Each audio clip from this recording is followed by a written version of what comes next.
now everything that I learned is irrelevant because of AI, or all the entry-level jobs are gone because of AI. And, my feeling on that is, yes, the economy has changed, but no, AI can't disrupt something that was never certain.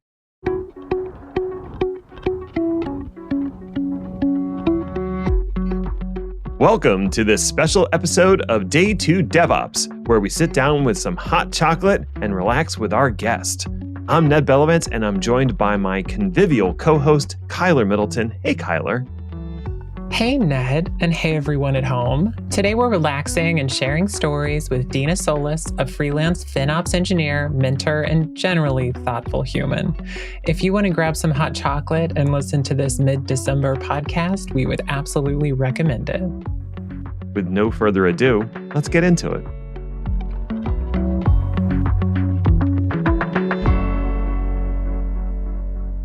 What are we talking about today, Ned? If you're in charge, let's go.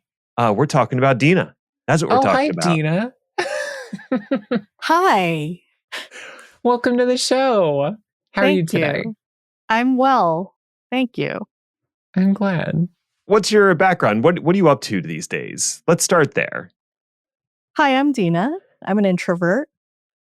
I like to talk about being an introvert in small spaces.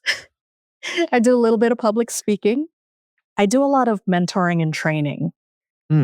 So it's one of the things that I think is sort of a little bit of continuity among us, because I've heard from your podcasts before that both of you are teachers, are authors, and that you enjoy sharing what you learn, and that is actually how sort of the forward progress in my career has always come. I teach someone, usually someone who's going to replace me, or like mentoring a backfill or something like that. Here's what I worked on, and here's how you got to do it. And in doing that and watching them sort of internalize what I thought I wanted to teach them, I realized things about my own communication and things about my own documentation that were difficult to understand. And so I improved. And it was one of the things where when you do that often enough and in enough groups, different roles find you, right? Communication is just such an applicable skill. Communication and teaching. If you're a lawyer or a governor or a maid, you are teaching, you are talking, you're communicating. Of course it's useful. Totally. Oh my gosh. And it's the thing that probably is the most undervalued. It's the thing that, because it's really often invisible, and it's not celebrated. I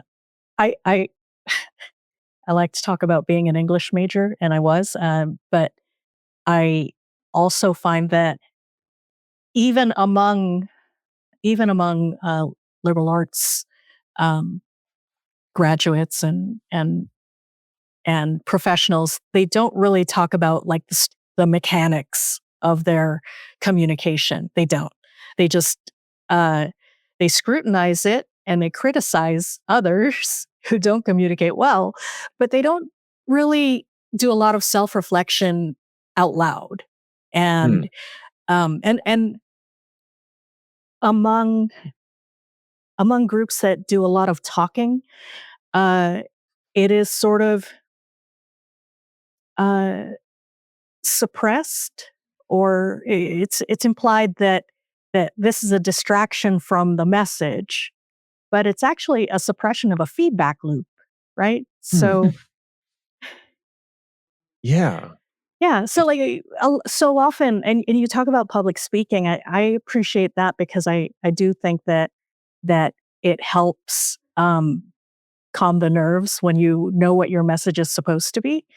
But I've found that my best speaking engagements are the ones where I stop early because I forgot my notes, and I go right into the Q&A too early for the moderator. And what ends up happening though is the concepts still come out. They get taught, they get learned, but in the context of how they're being received, and that's a gift. Hmm. Yeah, that's such a good point. That you have a talking track. You think you know where a topic's going and what you need to cover, but once you open it up to questions and feedback, you now understand what was not being communicated effectively, and you're also given new contexts. Yeah, And so yeah. that new context informs if somebody asks me a question, I might not immediately understand what they mean. So I have to dig a little bit and go, okay, well, what do you mean by that? Tell me a little more about your situation. And then I have to adapt my knowledge to their situation. And in the process, I think we both learn. Mm-hmm. Mm-hmm. I I Normally we wait to connect something to AI, but I just had a thought, folks. So, I mean, when you chat with like a chat GPT with an AI, it guesses. It makes a lot of guesses about what you're saying, and it generates this big response and just, based on all the assumptions that it made. And it doesn't do this feedback loop. It doesn't do specifically what you're talking about. Deana and Ned both, this clarification of your intent and your purpose and the amount of depth you need. It just kind of guesses.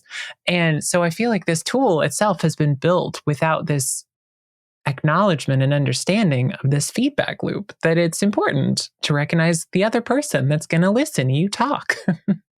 The shadow truth of that, if you're into that language, the flip side of that coin is that it does give a feedback loop. It does provide one, but it's one that is inherently limited and biased and based on, um, also based on a lot of guessing. Uh, but where it sounds extremely confident, Yes. uh, the type of the message that it is delivering is from an untested confidence. And yeah, so and it just bias. It it's so funny because if you use AI to learn or ask you questions about a topic you're not really familiar with, it will confidently give you answers and they sound plausible. Hmm. And so you can take it at face value if you choose to. But as soon as you dip into a topic that you have expert level knowledge on, you can immediately see how the edifice falls apart and how Hmm. wrong it is about so many things that it confidently states to you. Once I did that, because the thing that I know probably the best in technology is Terraform. Once I started having AI try to help me with Terraform, it really opened my eyes to how often it is wrong about very simple things and these giant leaps of logic it makes without telling you it's making this giant. And that is, I don't think we have a solution to that yet. I like the thinking models, the reasoning models that have come out because you could explore the reasoning by looking through it, but it still hasn't made it any less confident about things. That's right. And Hmm. sometimes the information that it's giving you very confidently was true at one time or true in a Yes. specific use case that may have only been um, theorized about or proven in one case, but uh, probably wasn't the right response for the reason you're asking the question. And I think that uh, that's sort of that's not unlike becoming a developer, becoming an engineer, or a cook in isolation. Like Mm, the only way you can learn is to uh, get a constant feedback. And if you're learning to do something, um, and you don't know what your use case is yet, or what your industry constraints are, you might learn how to do things for uh, something that is wildly incompatible. Like when you're learning for a, like when you're learning that there is actually a reason to have monoliths and a reason to have uh, certain types of technology that are not necessarily seen as modern, Hmm. but they make sense for their application, like in a highly regulated field or in just a remote edge case. I mean, there are always going to be those exceptions. And I think, I mean, maybe because I have my own biases, I am always looking for what's not represented here, Hmm. you know? Yeah. An interesting thing about bias is, as humans, we can acknowledge a bias and then try to train ourselves out of having that bias. And it's a learning process. It's an iterative process. You're like, I was biased against this thing, but now after having conversations, I've learned that in this specific use case, it's actually really good to build a monolith. The biases that a model has are baked into when that model was trained. Hmm. And so eliminating those biases is much more difficult unless you take proactive steps to augment it with a RAG model, or maybe point it at an MCP server that can provide additional context. But those biases are still like baked way down in there. I guess that's another thing that needs to be vastly improved if we really want to take the next leap with AI being helpful. Oh my gosh. And I've heard AI described as a toddler, as a teenager, and for good reasons. And what it made me think of is it's a generational shift for sure, in terms of capabilities. And uh, when I think of generational shifts in our industry and in technology in general, the things that I know have a lot to do with spending probably 7 years with desktop operating systems, Hmm. non-networked desktop, no internet desktop operating systems used for maybe desktop publishing or data entry or very small uh, suites of tools. Hmm. Uh, you think of there was this thing called Peachtree a long time ago, and I guess it predated Excel. Okay. And there are all these different models for what folks thought would be um, the most optimized, the most you could ever use or need to accomplish these tasks, because it never occurred to them that they were going to have to connect to another system that developed its own processes. And like in the same way that uh, the internet was that sort of generational divide, was folks who learned and who built, um, architected, designed their systems for these desktop environments or these highly secure mainframes, that were not intended to be a source of truth for some way, way downstream um, API. Hmm. Um, like the language that was used to develop these older systems, um, it gets lost, and these newer systems can only speak in 3-letter acronyms and speak in these very colorful naming conventions that you couldn't do when you had an 8-character limit to a file name, right? So, I distinctly remember the problems with Windows and older versions like the System 16, this like the 16-bit stuff that would only do the 8-character long file names, and then it would like mangle the end with a weird tilde mhm, and stuff. Haven't Mhm. seen that in a long time, but you're bringing me back bringing here it to the back. days of that, and installing Quark on a Mac and doing like desktop publishing with Quark, and you weren't connected to anything. Yeah, So, when you wanted an update, you would buy the new version and it came on 12 floppies, and yeah. you'd have to load each one onto your Apple 2GS. Right. And I mean, it's kind of funny, and it seems like, oh, these are just stories of old timey stories, but it has real world applications. So many things that become security vulnerabilities today are based on this need for backward compatibility. Mm, There's a thing that happens when you are rushing toward the newest that forces you to stop looking at what's still running and what haven't we maintained. Hmm.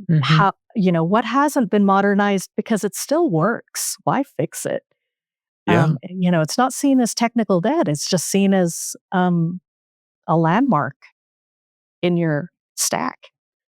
We just call it DNS, that we Oh, that we don't feel like that is updating. not fair. DNS works wonderfully I'm until it just saying, doesn't. 2 major cloud outages recently. Maybe it doesn't work as well as it should. Well, it's But not it the is fault of the DNS protocol. It's the fault of the people using it. I will defend DNS on that one. Okay, 2-1. DNS is not at fault today. But that's really good. I love where you're going with that, because I think of like during the pandemic when they were trying to send out unemployment and getting overwhelmed with claims, and the Fortran systems that were built back in the 1970s and 80s Mhm. just fell over because they never expected that much of a load, and it had just been kind of humming along for so long. Why would Yeah. we update it? Why would we change it? That's a huge cost. But Yeah. that was a technical debt we were building up, and the bill came due in an almost unprecedented way, but it came due. That's not the first time, and it's definitely not the last time. I think right before the pandemic, I was in an airport and some flights got delayed. A system was overloaded at one airline. And this is not one that was highly publicized, but what I remember was all of those CSAs knew exactly what to do. And suddenly you heard the noise of a lot of dot matrix printers because they were still behind their terminals, and Mhm. they were printing everyone's instructions and passenger lists. And so I worked in a hospital at the time of uh, clinical transformation. Everything was transformation. Hmm. And we were working with nurses, highly qualified, uh, highly technical people who understood chemistry and understood um, uh, biological sciences to a level that they didn't even recognize in themselves. And the thing was that change is hard. And so Yeah. moving from paper charts to, and this wasn't even an iPad. We're talking about just moving it to a ridiculously large computer on a rolling cart. And this might have even been, I do think it was as soon as Wi-Fi was available on the clinical floors. But they were going to be charting patient data um, on their uh, clinical management applications, and there was this whole, uh, of course, a lot of anxiety. These are people's health and lives that we're entrusted with, and we don't want to make any mistakes for that reason. Um, and really, they knew how to chart on paper. And so if something went horribly wrong, they would chart on paper and they would still take care of the patients. Can we say the same thing now? Can we say the Hmm. same thing for every AI assisted CNA who is tasked with doing probably 3 people's jobs? Can we say the same for the amount of information that went into developing the API on their smartphone? Um, w- what's going into that? Was there a nurse testing all that out and saying that works great in this type of clinic, but not on a critical care floor? but Mm. not in a trauma center. And, you've got to know what your software is being developed for and how they're going to be using it. You've got to be connected with that feedback loop that's relevant to your context. And, so much of that, when we talk about the AI, if we move too fast to replace people before we understand what those people know of their context, that they never actually document, that they never actually articulate, even Mhm. as they're training, junior and incoming professionals.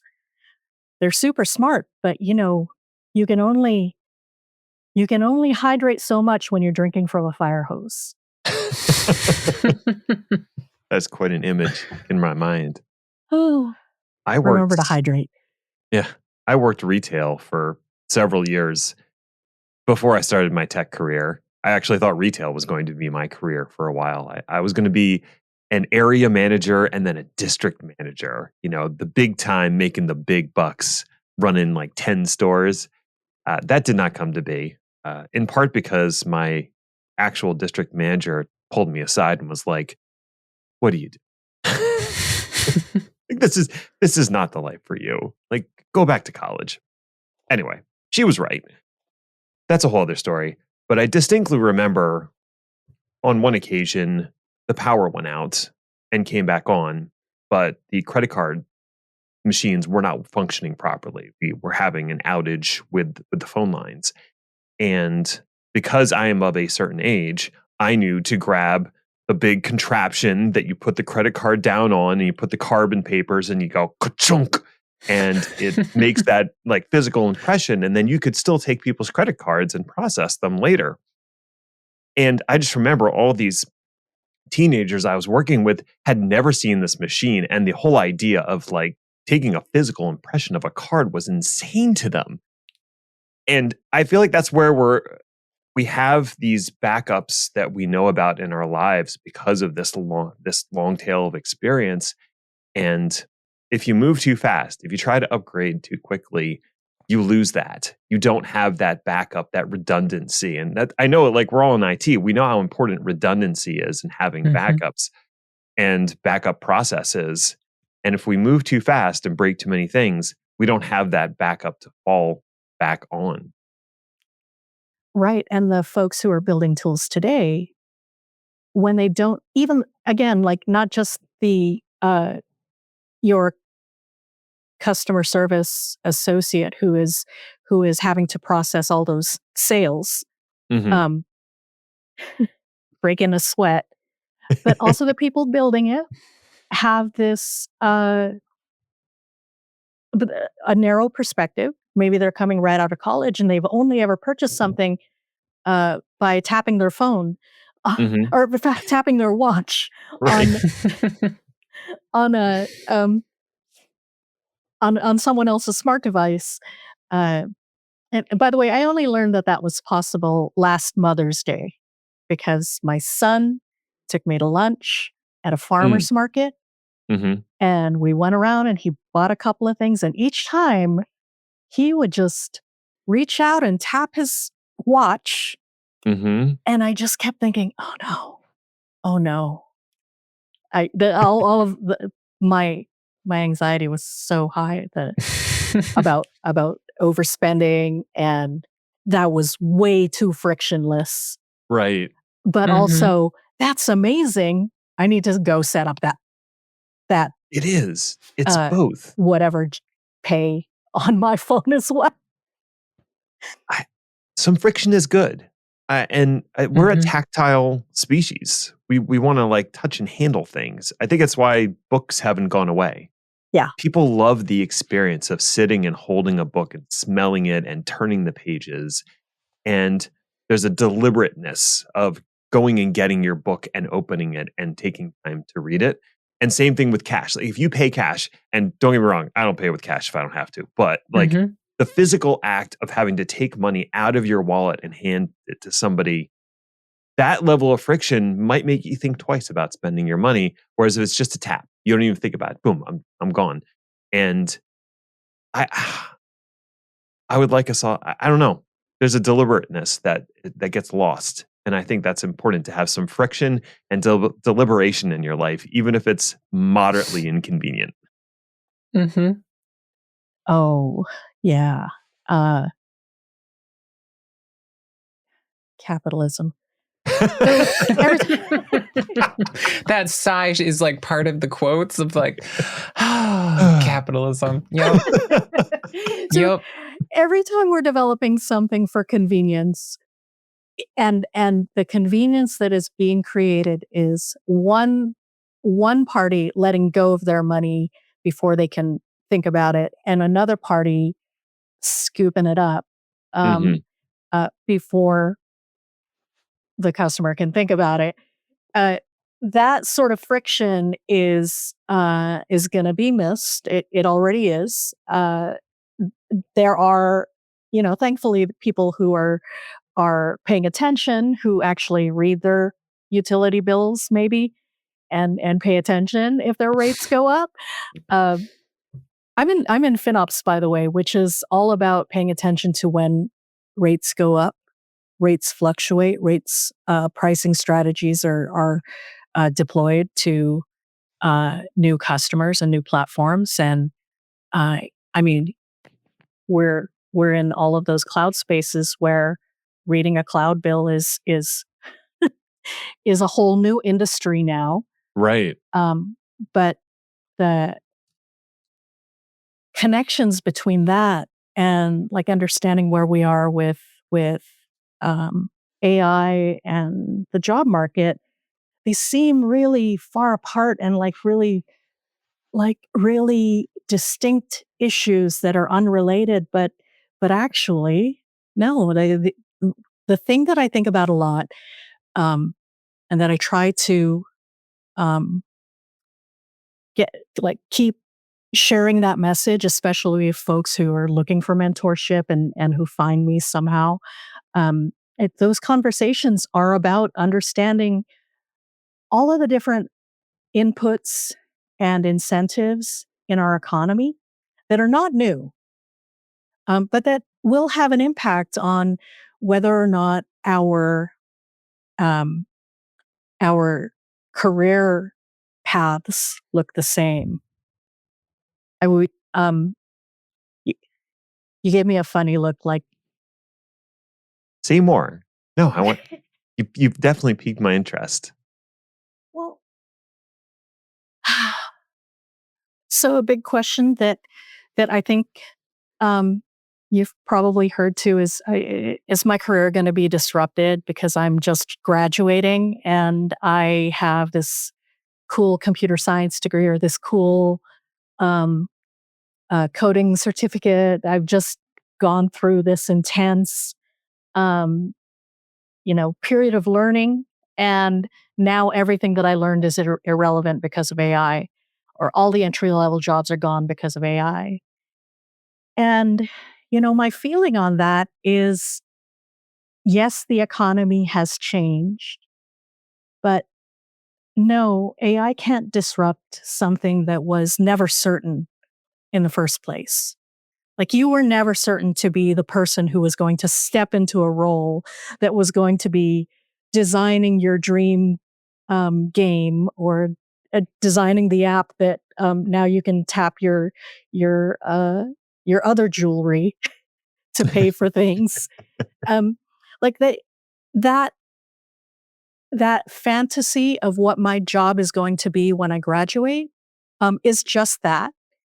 And I think it's really healthy for people who are graduating right now or who are getting ready to leave their colleges, um, or transition their careers into technology. I think it's really healthy for them to know that. So yes, the change is constant. It's the reason that opportunities open up for us, um, and it can be the reason that we reshape uh, our collection of skills. Um, we don't have to be the Terraform expert, right? We don't anymore. In fact, there's enough Terraform experts that are no longer contributing to the improvement of Terraform. Hmm. Right? At least not in a centralized way, not in a way that people can benefit from it broadly.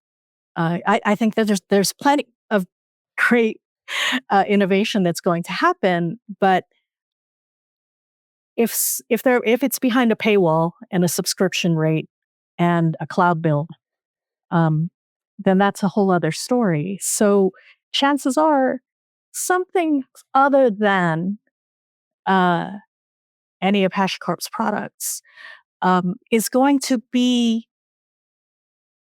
more connected with not the problems that we had in the last decade, but in the more connected with the problems we're going to face in the next decade. Right. Yeah. It's, Terraform for monoliths is what I'm saying. well, I think what I'm getting from this is the thing that we always knew: technology is a constant march forward. We'll go with Mhm. forward. I don't know what direction it's marching, but it's a constant churn, right? And as someone who has been in technology for 20 some odd years, I've had to relearn my job multiple times. And I could not have even slightly predicted 20 years ago what I would be doing today. What I thought I would be doing was, let's see, I was probably working help desk at the time. I thought maybe I'd be managing a help desk. That's where my aspirations lay at the time. Mhm. Man, a whole lot of stuff happened between then and now. And now I'm a podcaster? Like, and I work on infrastructure as code, and I didn't even know what infrastructure was as a help desk person, let alone that I would define it with code 20 years ago. So I Mhm. think you're absolutely right. Coming out of college, people who are graduating today, whatever you thought your job was going to look like when you graduated, you can just forget about that and just look for opportunities that seem interesting, I guess. Like that's my advice, but I'm curious, like what would you advise someone who is just graduating now? How could they go about finding the next thing that's going to be a job? Mm. Well, before I answer that, that's what you just mentioned about about becoming a help desk manager was actually why I thought I needed an MBA. I thought, well, not necessarily an MBA. I actually went back for a different master's degree because I just thought that in a hospital with all of its hierarchy and its attention to advanced degrees, I thought the only way that I could get promoted to be the help desk manager or management in general in that environment was to have an advanced degree. So it happened that the MBA was the one that I could get a little more assistance on. Uh, and so what I would say is if I could say anything to that self, with all of the ideas of what I'm getting this education so that I can be that, is just that to stay curious and be open minded and open to feedback. It's very difficult to be specific about the specific skill set, role, job skill that you'll need to be successful in 5 years and however long it takes to get like an official degree. And so we should focus on learning to learn. And I agree. I think that is the skill that you should be learning first.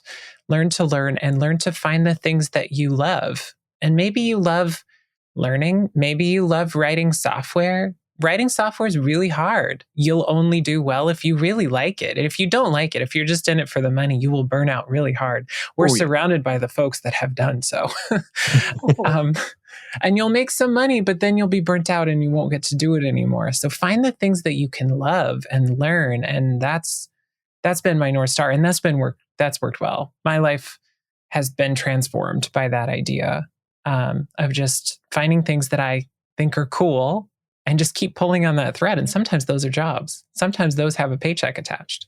Yeah. That's better than what I was going to say.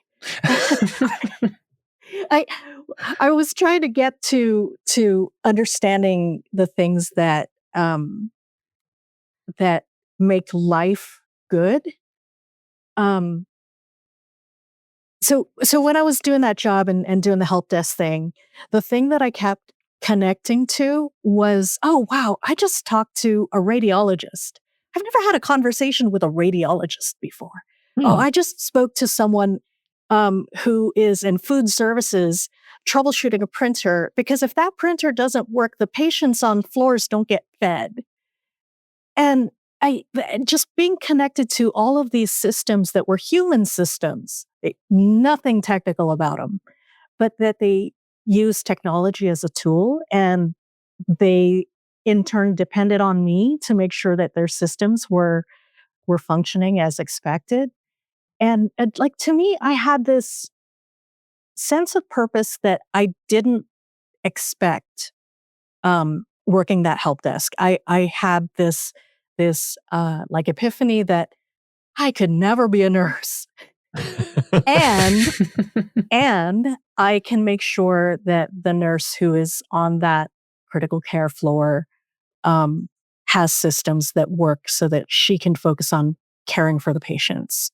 And then when I got into infrastructure a decade later, um, okay, it wasn't that much longer, but so I went from help desk to desktop support to whatever, field engineering to an application analyst.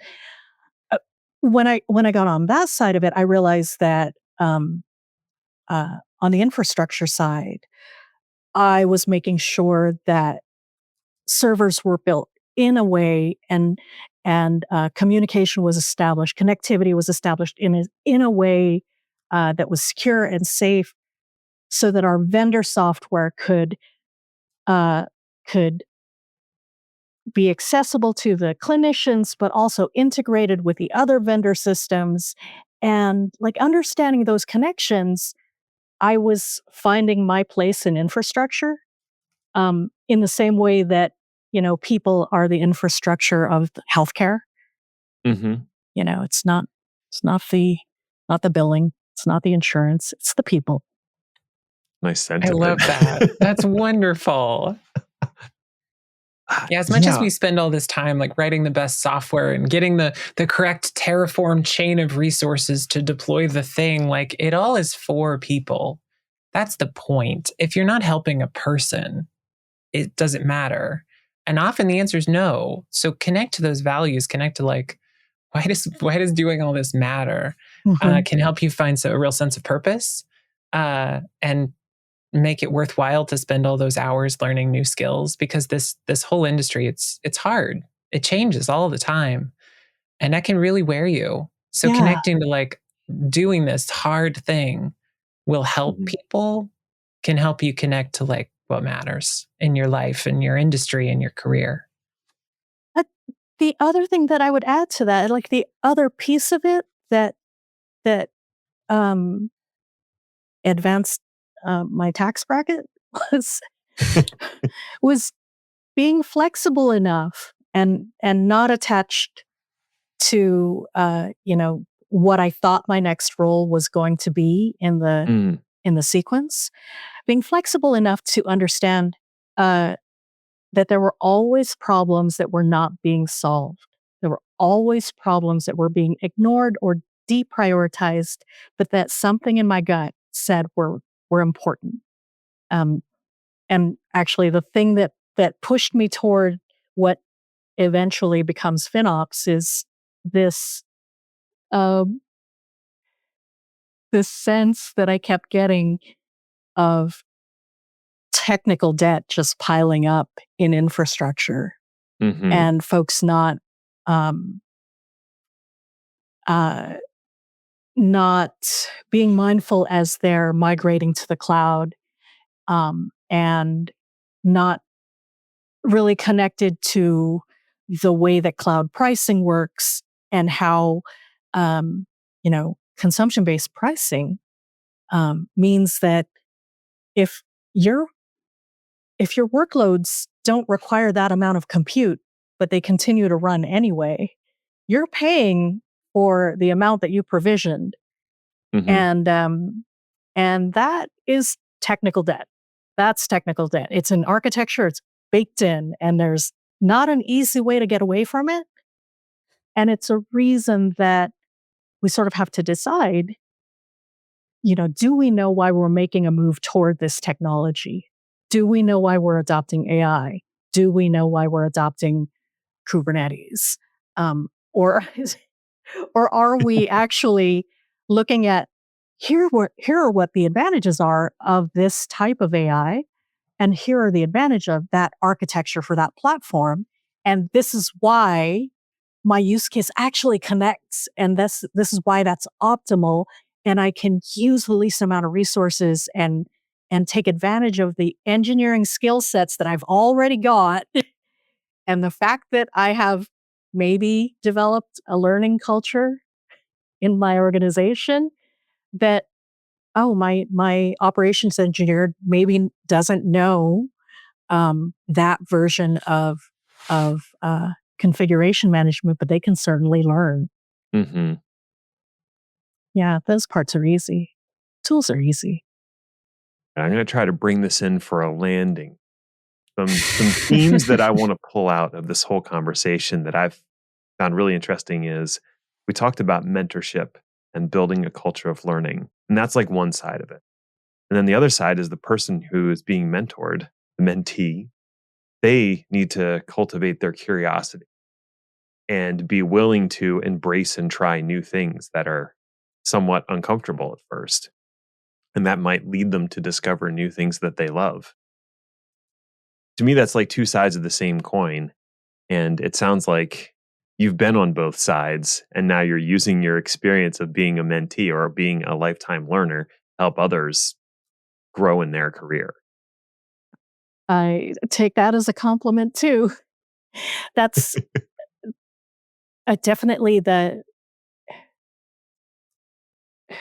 it's what motivates me, and it's not just a coin. It's like a how many like an 8-sided die, 32-sided die. Octahedron. They, there are all of these different sides of that learning, and not only do we have to believe that we can keep learning, um, but we also have to be in an organization where if I demonstrate that I don't already possess expertise and I ask a question, I need to be encouraged to be curious, to continue to be Hmm. curious. But if I immediately get the feedback that you didn't have the correct answer, you're you're no longer useful, we're going to bring a new resource in, Hmm. and call it AI and train that thing. Yeah, but it's always gonna circle back to that. It's a relative to what my organization values is the amount that I'm going to maximize my learning. And unless I have other feedback loops, fortunately for me, I had other communities that I could learn from. Um, DEI communities, women in tech communities, women in engineering, STEM, and the FinOps Foundation, places where open source communities where people were all learning together, and could share those stories of, yeah, I'm the only person who seems to want to learn this thing that isn't isn't what we bought a license for yet. But I know that it could make the difference. And when you have the ability to